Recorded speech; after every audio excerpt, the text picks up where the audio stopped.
Well, if you are one of my faithful YouTube followers and subscribers that don't do Facebook, then this looks brand new to you. But if you do Facebook, you've already seen these pictures that I'm going to go through. And this particular machine is a Husqvarna Viking Type 21 1.5 amp motor. Fantastic machine. And belongs to a gentleman by the name of Milton. Not a real common name these days.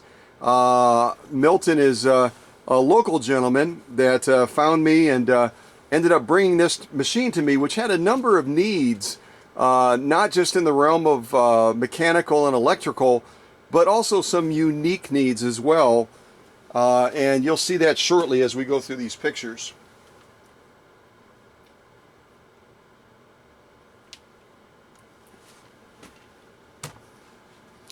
So you probably can't see it from this distance unless I really zoom in. But this Swedish Beauty that Milton ended up buying somewhere near Madison, Wisconsin, had been marked up all over the place with little cues and reminders about the operation and the functions of the machine with permanent marker. I'm not making it up. You'll see in some of these other shots, we'll be able to see it a lot more clearly.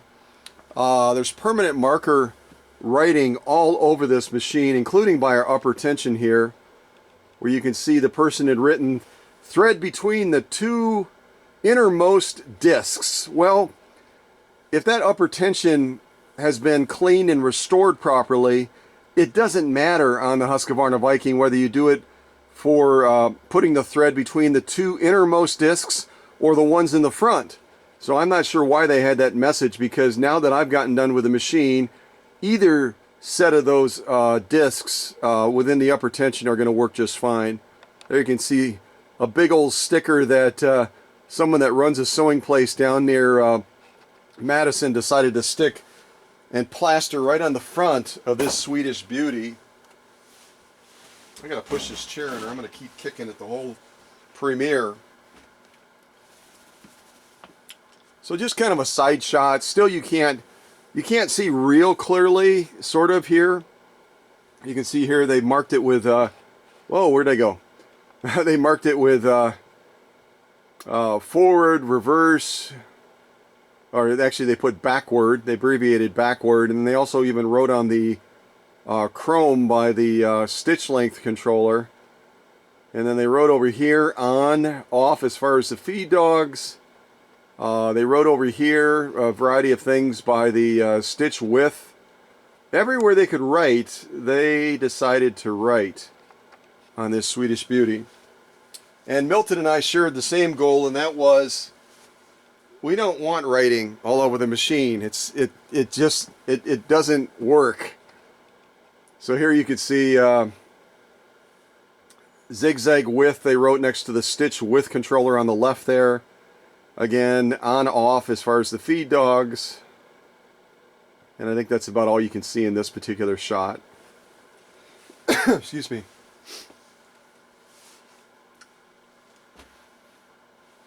There we've got a closer shot of the stitch length controller. Again, the person that had it before Milton wrote forward and excuse me, abbreviated backwards next to it, and then you can kind of can more clearly see there that they also wrote on the chrome, but not real good.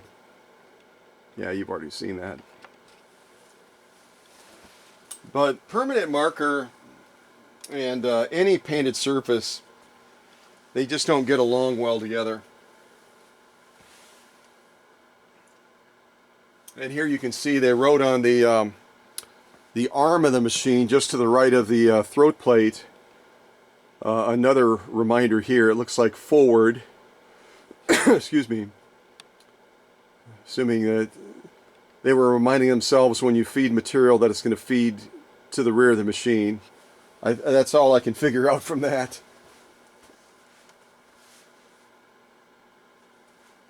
And there's that reminder again about threading the machine only between the two innermost discs. Well, Milton does not have to worry about that because both sets of discs have been cleaned, the entire upper tension disassembled, and it functions perfectly no matter which of the discs, the innermost or the forward ones, you end up threading. So another shot, just you can see the permanent marker on there. Here's where you plug in the foot controller. This particular Type 21 takes the pin style plug-in points instead of the slanted blade ones, and you can see the bottom part of that. I was just documenting it's cracked off, which doesn't have any big impact, but it's still broken. So, and here you can see that little button to the left of where you would plug in the foot controller is where you would turn the light on by pushing that in. That's our nomenclature plate. It's just going to show you that it's a Husqvarna Viking Type 21 and that it has a 1.5 amp motor. Looking in the rear of the machine, a lot of cleaning had to be done in there. Some stripping of old varnish and old caramelized type lubricants, and then also lubricating key points that need to be able to function because of the cam functions of this Type 21. Just a broader shot of the rear of the machine, and you may not be able to see it excuse me, real clear, but there was also another sewing excuse me, location that plastered a big old sticker on the back of the motor casing as well, which I had to remove. I just don't get that. I mean, all the machines that I've had in the workshop, I never feel a compulsion to stick a nasty metallic type sticker on someone's machine, even if it's in a inconspicuous place, but these folks apparently did. And there's our upper tension right there. Excuse me, and just above that you can see that they wrote in permanent marker start. So I'm not sure what that means. That's right near the take-up arm, and maybe that was some sort of a reminder to thread the take-up arm. I have no idea. There we're looking into the faceplate area, and this is going to have a different setup than a lot of the Swedish Beauties as far as adjusting presser foot pressure. You can see we've got the spring right here, and we've got a little knob disc there at the bottom of the spring excuse me, that you can rotate, and to increase presser foot pressure on this Type 21 you're going to rotate that disc to the front of the machine. So if you're looking at it right now, you're going to be rotating it basically counterclockwise to push that spring up to increase the pressure on the presser foot. And some of the other Swedish Beauties, you rotate that disc to the rear of the machine to increase. So there's not always complete uniformity even among the Swedish machines. And here you can see we had some beyond the graffiti that was done on the machine with the permanent marker. We also have some it's not really a rust, it's just a sticky goo that's all over the base of the machine, and certainly was in other spots as well. There you can kind of see it from a distance a little bit better, but that's also something that I wanted to try to work on to make this Swedish Beauty look like a Swedish Beauty. We were kind of looking at the faceplate. There was writing on the faceplate as well, but again, these pictures are kind of out of order, so you may not be able to see them. There's our bobbin winding area, and you can see on the bobbin winder as well, they ended up writing with permanent marker, push in for bobbin is what they wrote on there. So, and this little knob right here, I don't know why Milton, or maybe it came this way, why it's on the mounting point for the bobbin, but this little knob actually needs to go up here in order to allow this machine to function. Again, that certain Type 21s were just set up in kind of a weird way. On this Type 21, you have to take that little knob off of there and push it in and then turn it clockwise to lock it in place. If that little tab on the top isn't pushed in, it basically locks up um, the cogs on the bobbin winder, and all you're going to be doing is burning up the belt because they're not going to turn freely when the motor's engaged. And then if you want to wind a bobbin, you just put it where that little knob is right now. But if you're going to go into the slow gear, you got to do a couple of things. You have to have that little knob disengaged from the top, plus you have to have a bobbin on when you operate the slow gear on this Type 21. I know it sounds crazy, but I'm not making it up. Otherwise, the way it's geared and set up, you end up getting nothing from the machine at all. So you gotta kind of play with this machine a little bit to get it to work and to be able to enjoy the full benefits and all the functions of it. There, we're just looking at the side near the balance wheel. Faceplate again. Oh, there's the faceplate where you can see they wrote on the bottom part of it. What did they write? Needle flat faces, and they're reminding themselves that the flat of the needle goes to the rear on this machine, which is absolutely correct, but it's a lot easier just to say, okay, if the hook and the bobbin system faces the front of the machine, you can pretty much always predict that that flat side is going to go to the rear. So I'm not sure why they needed that reminder, but they did. And here you can see we have a different retainer plate on this Type 21 than a lot of the other 21As, 21Es, etc. This is actually a better design in my opinion. It's a little bit meatier, and while I did have to do some grinding on the back where the thread had cut in and left grooves, it's a lot more rugged design, that retainer plate. So I actually prefer this over the other ones that are more of a translucent style one. Here we're looking at the bed, and the bed also had that sticky gummy stuff that you saw on the base of the machine. You can kind of see a little bit of it there. And again, the bed is such a focal point on the machine that just wasn't going to cut it for a Swedish Beauty. So I also had to do work on the bed as well.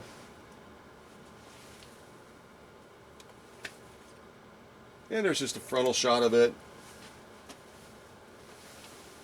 And we're back to square one. And what I'm going to zip through real quick here, and I could actually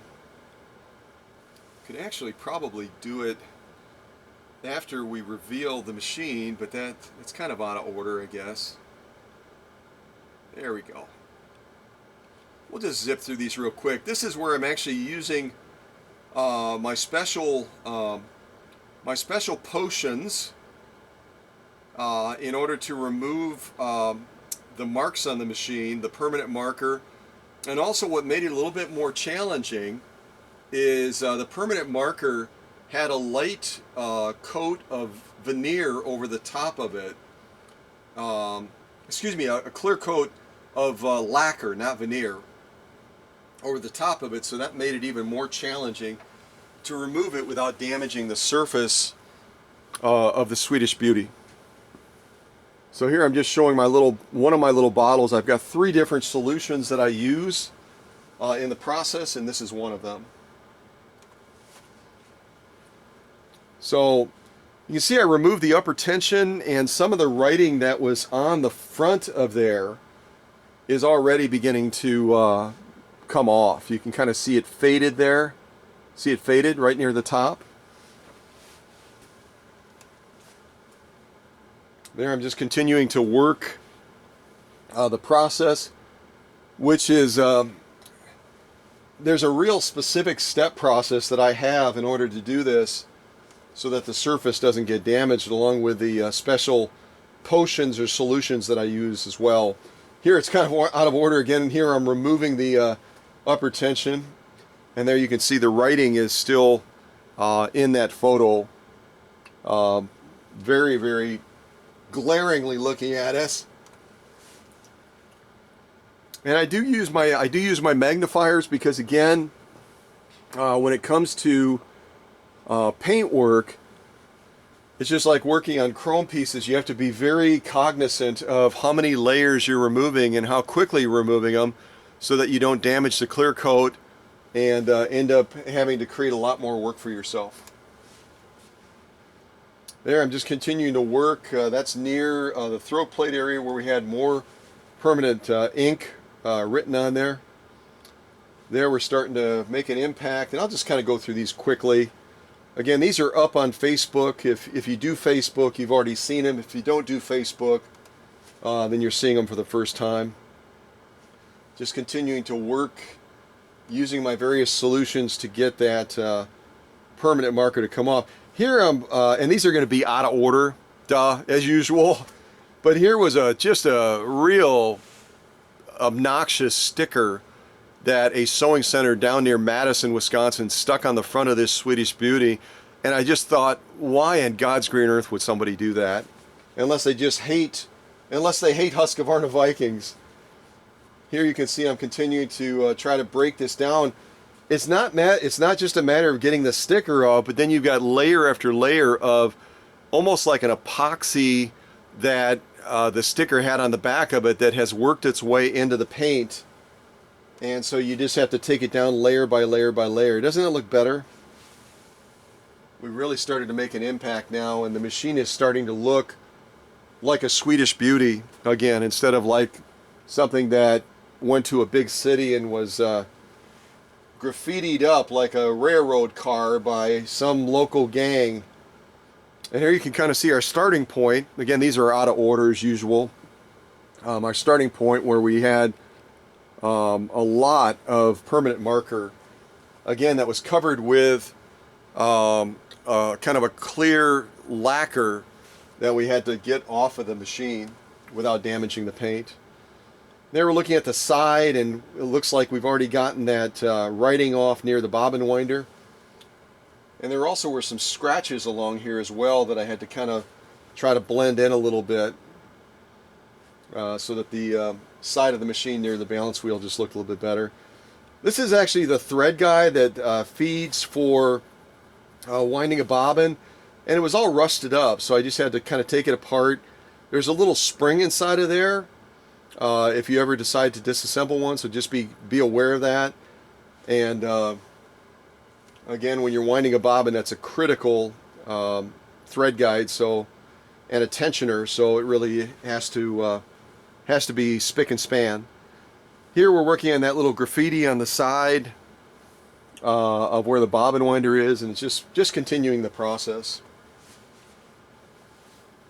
Now on the rear there, you may not remember, but on the rear there was another sticker. Again, these are out of order, but the sticker is now gone, and the rear motor housing looks like it should. That beautiful green color without all the junk and graffiti and stickers on there. There were, again, these are out of order. Here I'm in the process of getting that sticker removed off of the rear of the motor housing.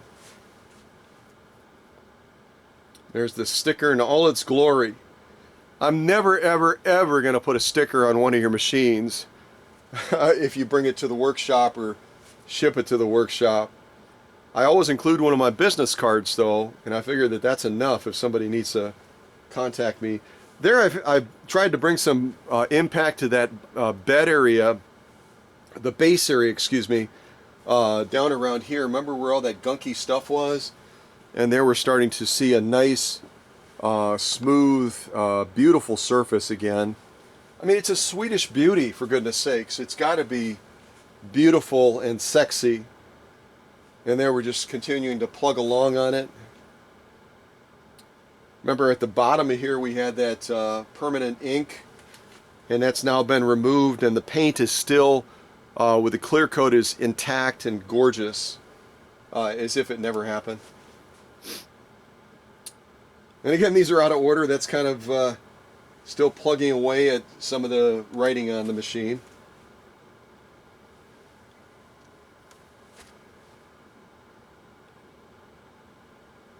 And there where we had writing here and here and here, it's all clean now.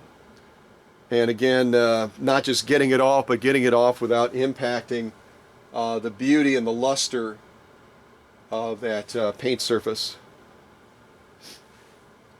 Again, these are kind of in reverse.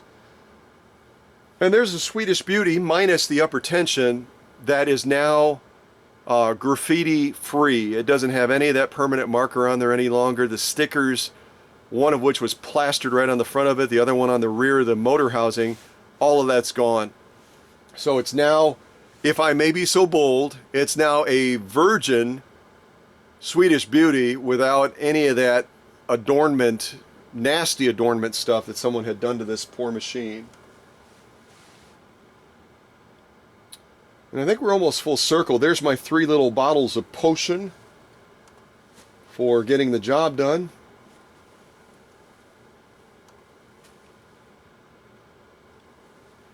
I think I've gone full circle, haven't I? No, this is just about near the end. I'm just showing the front of the machine a little bit closer up, the top of the machine. And I'm showing a clean Swedish Beauty now. It doesn't have any of that stuff on it any longer. There's the rear of the machine as well. Side of the machine near the balance wheel. The front of the machine, and that should be the last one. Yep, that's it. So we went full circle, and again, I appreciate your patience as we kind of do this. I want you to understand, excuse me, particularly if you don't do Facebook, I want you to understand the depth of my process. Again, you're not going to get this type of treatment and this type of service level at one of those places that had the audacity to plaster one of their nasty metallic stickers on this beautiful Swedish Beauty. Those folks are, they're not even in, I'll just say it, they're not even in the same class of the level of work that is done in the workshop here. And that's why so many people make the added investment of getting their machine here, because they realize that. You're all smart. You've been following me for a while. You know the difference, and it's evident, especially when you see these different progress shots as well. Okay, blah, blah, blah, blah, blah, blah, blah. And I'm still fighting a head cold, for goodness sakes, even after taking zinc and all kinds of other stuff. So bear with me for just a second as I clear my head here. And then we'll march forward and take a look at Milton's finished product now, and then we'll be able to also do some sew-offs with Milton's Type 21 as well. Excuse me. I've never had a head cold hang on this long. It's really irritating, especially as you're trying to do a live premiere. Okay, so over to the workbench now. And before we run out of battery power, let's reveal this, what I think deserves the name and title now of Swedish Beauty, and also is back to a point of looking like a Swedish Beauty as well. All right, drum roll.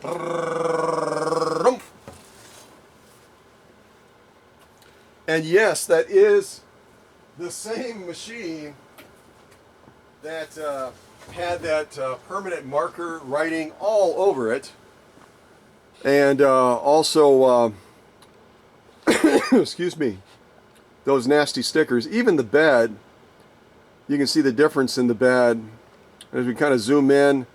All those places that you remember that permanent marker being, look at the impact that we brought. My little magic potions really are magic when it comes to the impact that they brought. Remember all the writing there near those controls? All gone. And even the scratching on the side of there is less, excuse me, evident below that balance wheel. And we'll come off the tripod hopefully at the end and be able to kind of take a look at things a little bit closer. But in the meantime, let me zoom in by this needle, and we'll do some simple sew-offs. I'm not going to do anything extravagant on excuse me, Milton's Type 21 because this is a machine that I've done a service on. It's not a machine that I've fully restored and that I've sold to a customer. This is a machine that went through a service regimen, a very extensive service regimen. Excuse me. And you can see I've already, actually if I widen the shot a little bit, Let me go over here on the end of the bed and I'll show you some of the stitch offs excuse me, I've already done. You can kind of see them off camera here.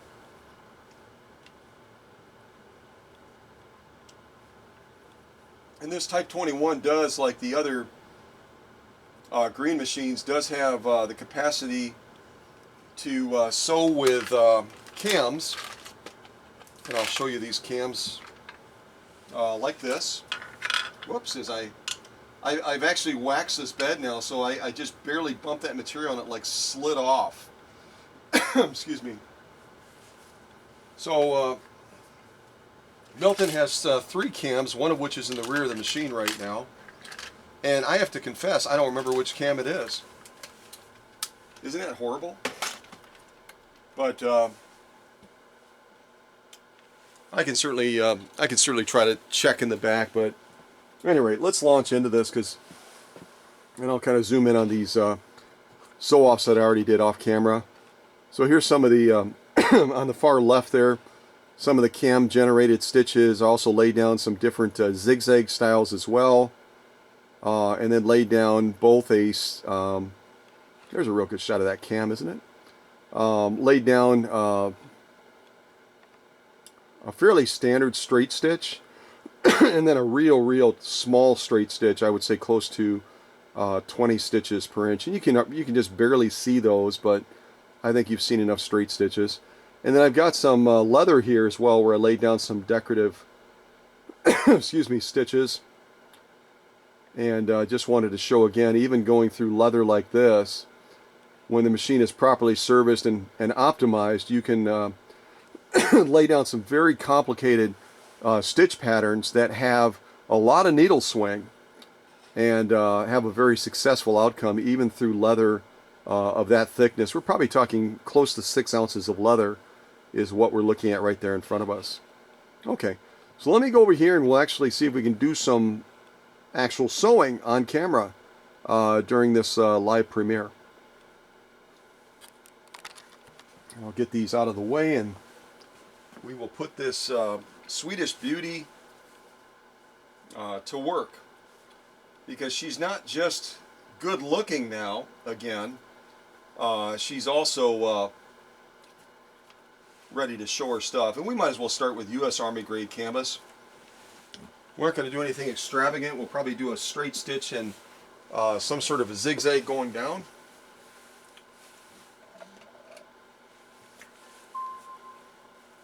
Alright, let me check my settings. Okay, and we're also, I love doing 8 layers of US Army grade canvas, but I already had this material cut, and I didn't cut it in such a way where, well, I guess that's not fair. If I fold it so that I don't have as long of a run, I can still get 8 layers out of this. So let me stop making excuses and just fold it that way. So I'm going to fold it in half. We're up to 4 layers. Kind of see that in the camera there. And then I'm going to fold it one more time sideways. And we're all the way up to 8 layers. And you can see that from the side, that's a serious 8 layers. And I'll do my best to get this into position, and then we'll probably again run down with a straight stitch, and then we'll run down also with a zigzag, and that's fairly snug on that presser foot, or I should say under the presser foot. I can jiggle it a little bit, and there is no hyperextension on this particular Type 21, so you got what you got, unless you manually go in there and you release the presser foot pressure so you can jimmy that presser foot bar up and down and then re-engage the tension again, or the pressure again on the presser foot. But apart from that, you know, that's all the clearance you have. Alright, so I'm going to see if I can zip down. I'll lay down a straight stitch first, and then we'll try to come down the other side, and I'll try to lay down a zigzag on it, okay? Alright, here we go.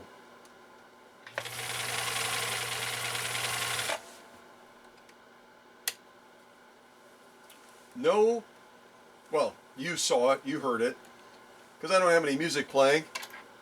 No difficulty at all, and this Swedish Beauty just buzzed through 8 layers of U.S. Army grade canvas. I'm going to clip these threads real quick, and I think I will probably lay down a zigzag next to it, and then we'll look at both of the stitches, okay? Alright, so we already laid down our straight stitch. I'm going to get this into position. Gosh, I've got a lot of room. I've got a lot of room there when I fold it like this, so oh well. Alright, and I'm going to go ahead, excuse me, and I'm going to take our stitch width from 0 up to 4, and then I'm also going to, I think I'm probably going to shorten, let's see here, bear with me for a second. I'm going to also take, remember on these Swedish Beauties, and I should widen this shot a little bit so you can kind of see what I'm jimming around with.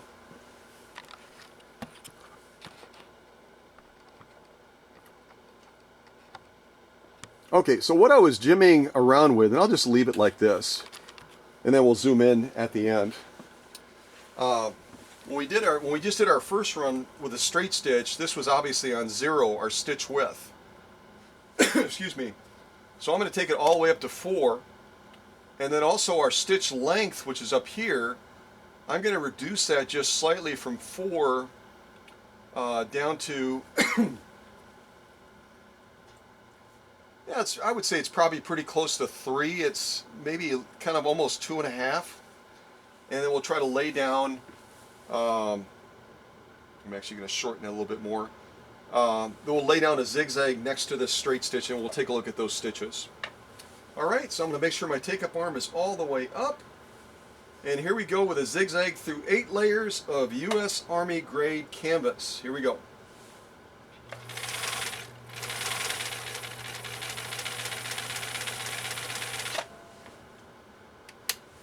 Well, like they say on the, whatever that commercial is it Office Max? That was easy. So I'm going to go ahead and clip these threads. I almost feel a compulsion to lay down one more stitch next to it because it's just so, I got so much working space left, you know? But I won't. I'll be good. I think I'll be good. I might be good.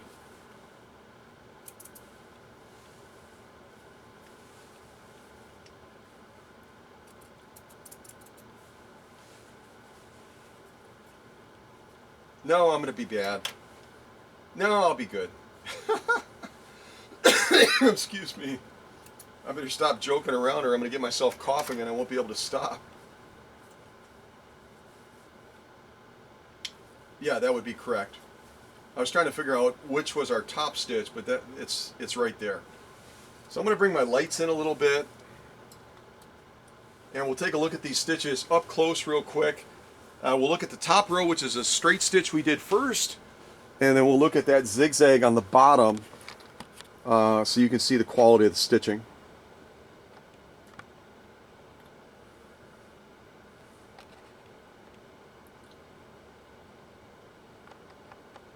So there's our top stitch. The spacing, excuse me, the formation, absolutely spot on. I really like the look of that. And the zigzag is also really looking good.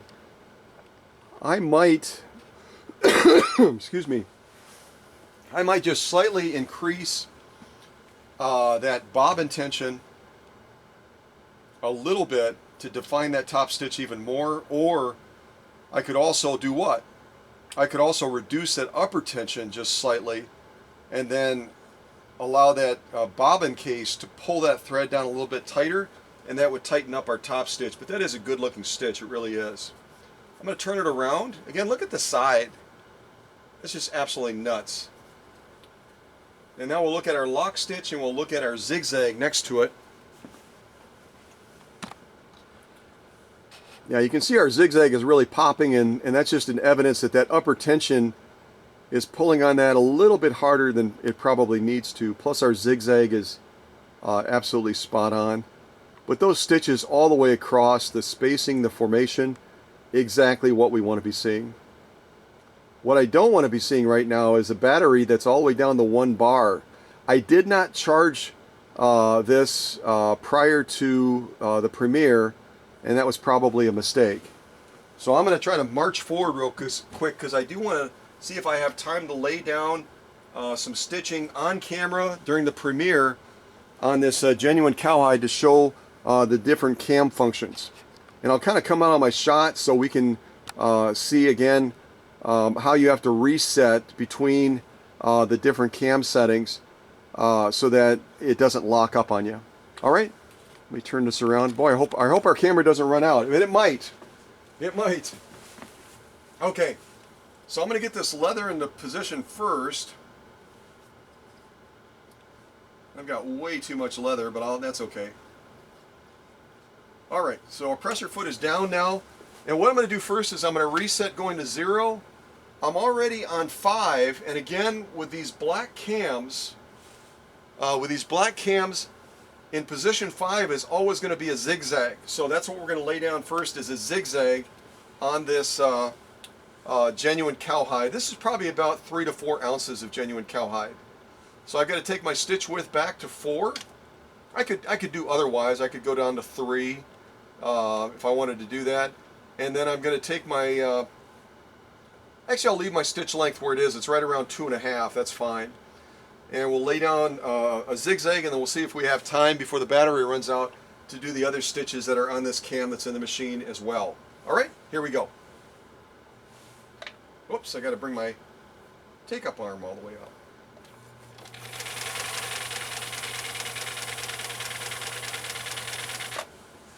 All right, so there's our first stitch. Go ahead and bring this all the way up.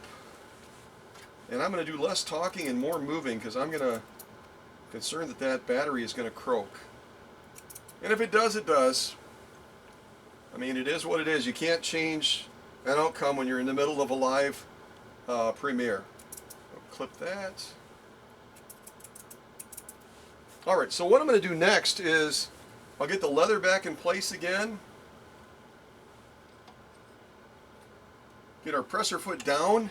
And now I'm going to reset stitch width to 0. I'm going to move the cam slider now from 5 up to 4. And then take our stitch width back to 4 again. And then we'll just keep on plugging. The only thing I'm going to change real quick, because now we're going to be moving from a standard zigzag into some of the more decorative stitches, is I am going to shorten my stitch length from around 2.5 all the way down to about 0.5. So I'm going to take it way, way down as far as our stitch length, okay? All right, let me get this set up and we'll zip down and see what we get next. Again, this is the stitch pattern in position 4. Here we go.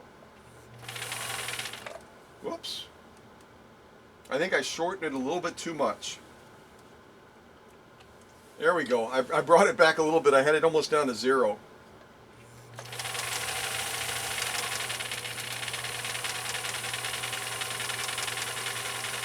So obviously we're going to have a little bit of a yucky thing at the end where it was trying to stitch and the material wasn't moving because I had the stitch length set too far down. So, but that's okay. All right, let me get this needle up and we'll keep on marching forward. And I'm looking back at the camera periodically to see if I can still see the screen lit up or whether or not the screen has died. But if we run out of juice and the premiere ends, I hope you've enjoyed this transformation of Milton's Type 21 that was all graffitied up and now is a gorgeous Swedish Beauty and also sews like a champ. So I'm going to zero out our stitch width. I'll move our slider from 4 to 3, stitch width back to 4. I'm going to leave the stitch length right where it is, and we'll zip down on the next row. Here we go.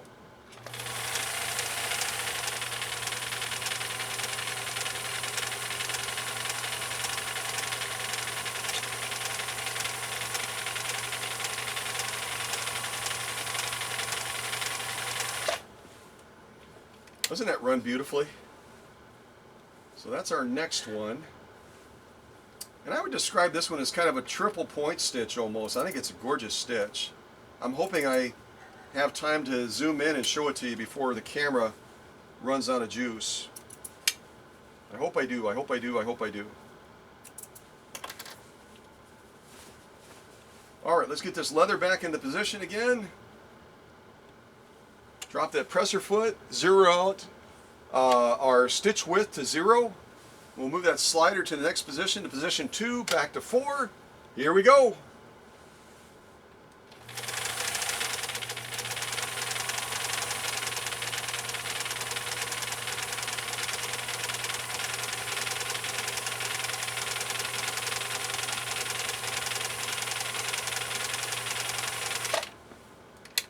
Alright, I'm going to keep moving quick here, folks. I'm going to keep moving quick. I hope we have enough time. I've learned my lesson. Even though I haven't used the camera, it's sat idle. Apparently it has a little bit of a drain on the battery even when you don't operate the camera. And I had it in, I didn't have it in a cold setting. I had it in a place where the cold should not have been a factor.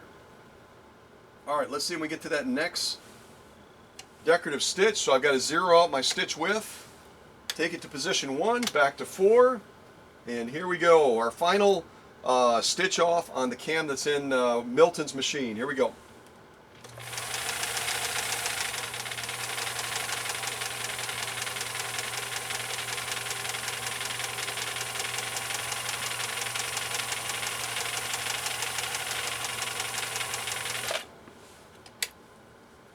Boy, that's a beautiful running machine.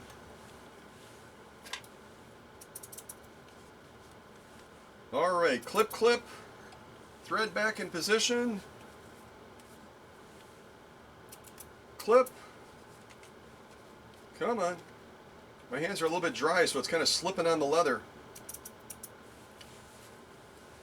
Alright, let's see if we can take a look at these real quick before this poor battery runs out of juice. I'll just put it like right there, okay?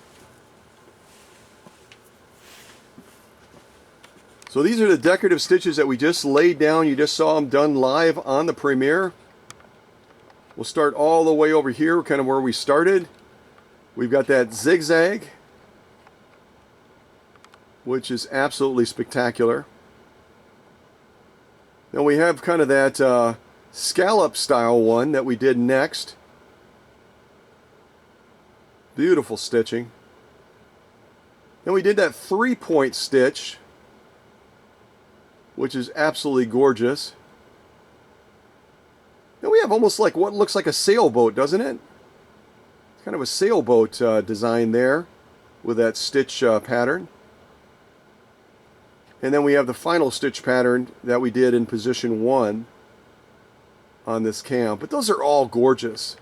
Those are all absolutely gorgeous stitches. And there's not going to be any difference if assuming I have time to flip it. Oh, this is that real nappy leather. You're not going to be able to see it super clear, but sort of clear. You can see as well that on the lock stitch also, I'm just going to kind of go up real quick here. Beautiful stitching as well. Formation, spacing, even through that nap material, which makes it pretty tough to see it. Kind of just catch the edge of it there as we kind of zip down. So I think that Milton's machine, I mean, the way it looks now compared to the way it looked with the permanent marker and all the other junk on it is night and day. And also the way it's sewing now is night and day also. It's just an absolutely spectacular machine in every respect. I'm just going to lay these out real quick and we'll just kind of, I'm going to just totally roll the dice and see if I can come off the tripod, and then we'll kind of wrap this Premiere up before my battery decides to wrap it up for us.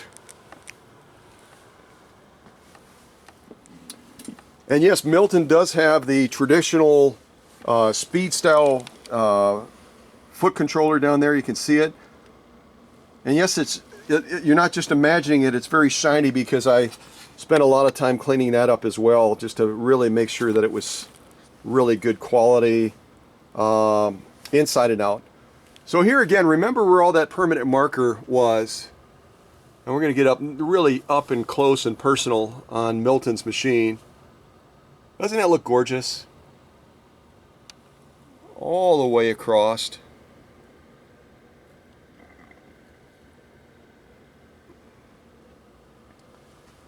We might as well just take a quick peek at these stitches as well, since we're right here. There you can see that straight stitch I did, and this was off camera. I'm all the way down to the material. I'm actually touching it.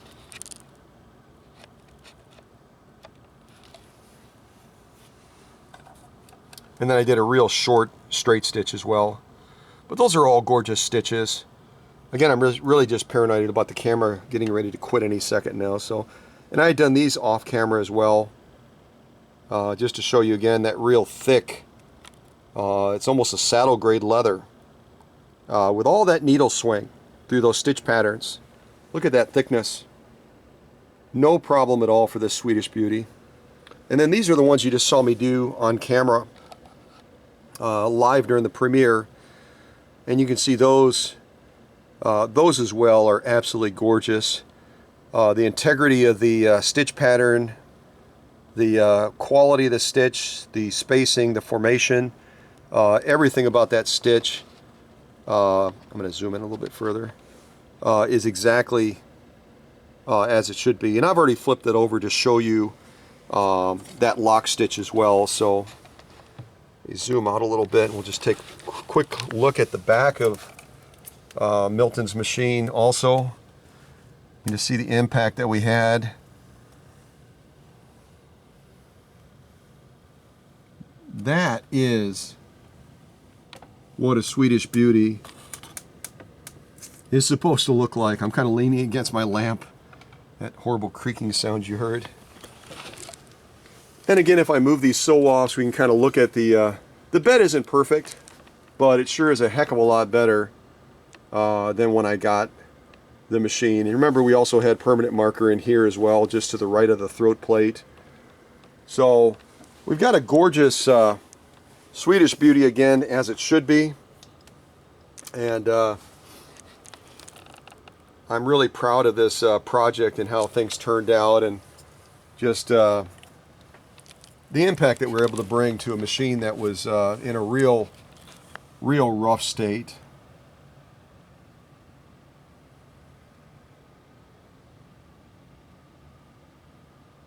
All right, well, I appreciate you joining me to kind of celebrate the impact that we were able to bring to Milton's Type 21. I'm absolutely elated with the way things turned out. I think that Milton will really be able to be proud of this machine if he decides to take it out to a quilting class, or you know, some sort of a quilting retreat, or who knows what. However he decides to use it.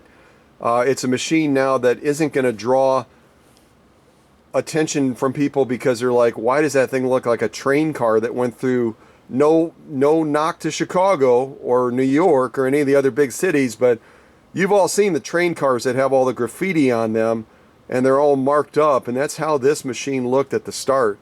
And now she is just, I mean, she's a Swedish Beauty. She's gorgeous, she's sexy, exactly as she should be. So Milton will actually be over soon to pick this up, so I better wrap this premiere up. And again, thanks for being a subscriber on this YouTube channel. If you haven't subscribed yet, would you please click that subscribe button so that we can get to our next milestone, which is 7,000 subscribers. 7,000!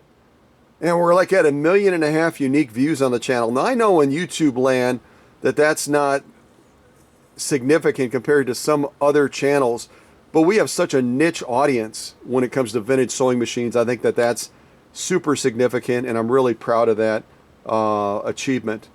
So, and also on Facebook, if you Facebook it and you haven't liked my Facebook page yet, go ahead and do that as well, so that more people will find the page, and we can continue to spread the news about how fantastic vintage sewing machines are. Okay? All right, stay tuned for other great videos like this. God bless you. Hope your Valentine's Day was good. And stay tuned for other great premieres like this.